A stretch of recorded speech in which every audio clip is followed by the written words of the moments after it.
तो इन्होंने क्या किया, अपने समाज के लिए योगदान किया है। हम भी शुरुआत में जब इतने मतलब इन लोग की उम्र के थे तो ऐसे ही पढ़ाया करते थे बच्चों को अपने गांव में ही। धीरे धीरे लोग जाने तो पूरे देश में लोग जाना नहीं, तो शिक्षा देने का कार्य कर रहे हैं आप, बहुत बढ़िया। और शिक्षा के साथ साथ बच्चों में संस्कार देना हमें बहुत ज़रूरी है। तो एडमिशन नहीं होता था किसी स्कूल में उनका, बहुत मुश्किल से एक बार एडमिशन हुआ था उनका, लेकिन इस शर्त पर कि स्कूल के बाहर बैठ के पढ़ेगा। यह बच्चा स्कूल के बाहर गेट पर बैठ के पढ़ेगा, सभी बच्चों के साथ नहीं बैठेगा, क्योंकि लोग छुआछूत मानते थे, ऊंची जाति नीची जाति का भेदभाव आज भी है सर, आज भी है, लेकिन उस समय बहुत ज्यादा था। धीरे धीरे बदल रहा है। तो शिक्षा इन्होंने ग्रहण किया, और जब शिक्षा ग्रहण किए तो इनके लिखे हुए संविधान से यह देश चलता है। अब ये खबर दूर दूर तक चल गया कि रामपुर चकलाला में कोई बच्ची है जो झोपड़ी में पढ़ाती है छोटे छोटे बच्चों को बिठा के। ये अम्बेडकर कोचिंग सेंटर नाम रखे हैं, बहुत बढ़िया। अम्बेडकर जी के विचारधारा पे ये आपने थॉट क्रिएट किया, अच्छा नाम रखा आपने। हम तो पहले कभी इस एरिया में नहीं आए थे, लेकिन चलिए एक कड़ी मिला जहाँ से हम आ गए।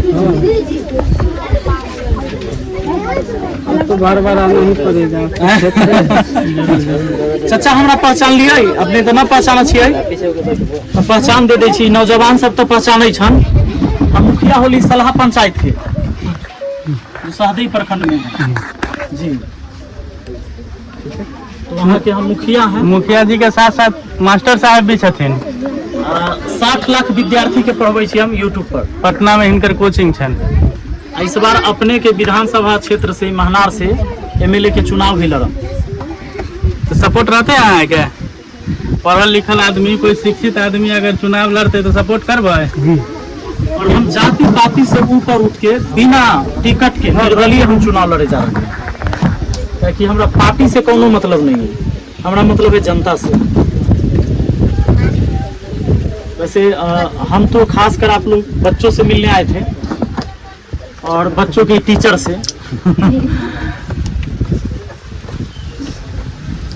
सब पूरा इधर यहाँ तो शिक्षित व्यक्ति जितना होगा, पहले अपना कार्य जितना भी शिक्षित व्यक्ति होगा वोट आपको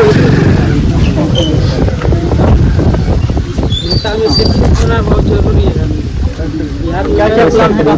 बच्चों का टेस्ट भी लिए हैं? हाँ, टेस्ट लिए। अच्छा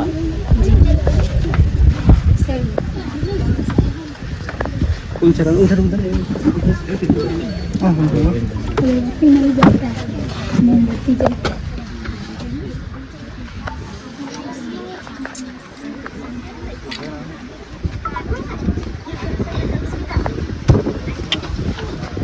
पहले आप आइए, आप समाज में सम्मानित होने का हकदार आप रखते हैं, हकदार हैं।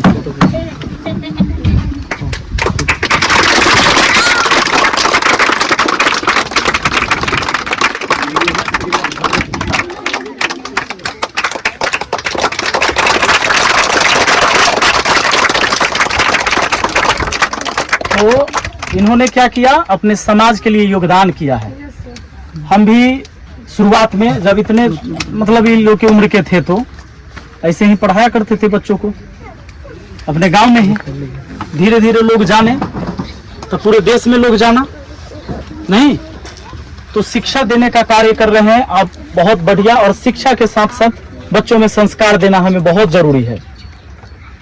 और जब हमारा समाज शिक्षित होगा ना, तब अपने कर्तव्य को समझ पाएगा, अपने अधिकार को जान पाएगा कि उसे क्या क्या अधिकार मिला है, जो अपने देश में जो सत्ता में बैठे लोग हैं उनसे वो ले सकता है।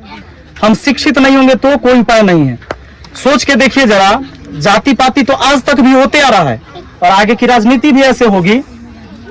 लेकिन जब बाबा साहेब भीमराव अंबेडकर, वो भी उस जाति से थे जिनसे छुआछूत मानता था समाज, जब वो पढ़ने जाया करते थे तो एडमिशन नहीं होता था किसी स्कूल में उनका, बहुत मुश्किल से एक बार एडमिशन हुआ था उनका, लेकिन इस शर्त पर कि स्कूल के बाहर बैठ के पढ़ेगा। यह बच्चा स्कूल के बाहर गेट पर बैठ के पढ़ेगा, सभी बच्चों के साथ नहीं बैठेगा, क्योंकि लोग छुआछूत मानते थे, ऊंची जाति नीची जाति का भेदभाव आज भी है सर, आज भी है, लेकिन उस समय बहुत ज्यादा था, धीरे धीरे बदल रहा है। तो शिक्षा इन्होंने ग्रहण किया, और जब शिक्षा ग्रहण किए तो इनके लिखे हुए संविधान से यह देश चलता है। इतना शिक्षा ग्रहण कर लिया कि जब वो शीर्ष नेताओं में बैठते थे तो समान कुर्सियों पर बैठते थे और उनको कोई उठा नहीं सकता था।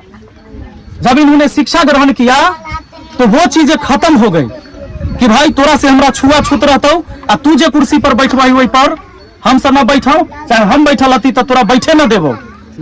ये चीज को खत्म किया किस वजह से? शिक्षा के वजह से। तो शिक्षा में इतनी शक्ति है कि जो ग्रहण करेगा वो समाज में क्रांति ला देगा। तो जब तक हम शिक्षित नहीं होंगे हम अपना अधिकार नहीं समझ पाएंगे, और जब हमें अपना अधिकार पता नहीं होगा तो हमें कोई भी दफ्तर में जाएंगे, कार्यालय में जाएंगे तो अफसरशाही इतनी है कि वो आपको टरका देगा, भगा देगा। एगो आवेदन लेके आदमी एगो खाली मृत्यु प्रमाण पत्र बनवाने के लिए चाचा, और जन्म प्रमाण पत्र बनवाने के लिए एक सिंपल सा बात है कि आदमी अगर मर भी गया, उसका मृत्यु प्रमाण पत्र अगर नॉर्मल आदमी जाए कहीं बनवाने के लिए तो कई दिन तक दौड़ता है। NCL 400 400 रुपया है चार्ज होकर। और ओकरा बाद देखियो जाति प्रमाण पत्र या कुछ भी बनवा लो, राशन कार्ड बनवा लो, सब में पैसा है। हम शिक्षित भी होते हैं, बाद में अपने मौलिक अधिकार को हम भूल जाते हैं, अपने कर्तव्य को भूल जाते हैं। जब लड़का सब नौकरी की तैयारी करते रहता है तब कहता है कि हम बेरोजगार हैं, जब नौकरी हो जाता है तो फिर अफसरशाही करे लगता है। वही नौजवान फिर जाके भटक जाता है। तो या तो सरकार को करना चाहिए कि इलीगल कर देना चाहिए कि जितना कमीशन खोरी है इलीगल रहेगा। अगर इलीगल नहीं कर सकता है तो इस पर नकेल कसना होगा। सर आपके बारे में हम बहुत सुने हैं, मतलब कि हमको वहाँ आने का मौका दिया। आप एकदम आइए, राधा के साथ पढ़ाते हैं। आप राधा के साथ पढ़ाते हैं, वो कीजिए, आ जाइए, आप लोग भी आइए, पूरी टीम। हाँ। आप सब हकदार हैं इसके, और ये पूरा समाज हकदार है कि अपने बच्चों को आपके पास बिठाते हैं। अपना बच्चा आपके पास भेजते हैं पढ़ने के लिए, यानी समझ लीजिए वो अपना भविष्य आपके पास भेजते हैं, उनके परिवार का भविष्य आप संभालते हैं। तो ये बहुत सराहनीय कार्य है। और अगर हम लोगों को कहेंगे कि